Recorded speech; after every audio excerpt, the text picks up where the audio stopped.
ইরানকে ঘিরে উত্তেজনার আবহে বড় বার্তা দিল যুক্তরাষ্ট্র। সামরিক অভিযানের পর এবার কূটনৈতিক পথে এগোতে চায় ওয়াশিংটন। মার্কিন প্রশাসনের পক্ষ থেকে জানানো হয়েছে, বর্তমানে ইরানের বিরুদ্ধে নতুন করে সামরিক হামলার পরিকল্পনা নেই এবং সাম্প্রতিক অভিযানকে সফল বলে মনে করছেন তারা। মার্কিন পররাষ্ট্রমন্ত্রী মার্কো রুবিও জানিয়েছেন, ইরানের বিরুদ্ধে যুক্তরাষ্ট্রের সামরিক অভিযান শেষ হয়েছে।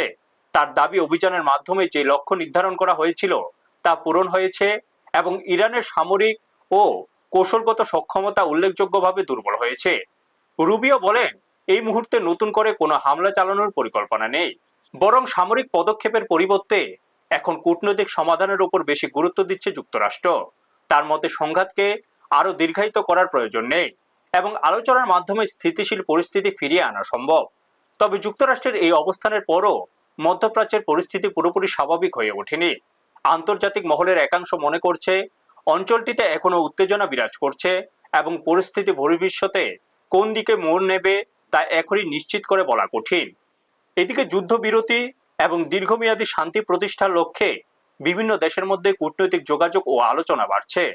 বিশ্লেষকদের মতে, মার্কো রুবিওর এই মন্তব্য মধ্যপ্রাচ্যে উত্তেজনা কমানোর ক্ষেত্রে একটি গুরুত্বপূর্ণ বার্তা হিসেবে বিবেচিত হতে পারে। বর্তমান পরিস্থিতিতে সামরিক সংঘাতের পরিবর্তে কূটনৈতিক উদ্যোগ কতটা সফল হয় সেদিকেই এখন নজর আন্তর্জাতিক মহলের।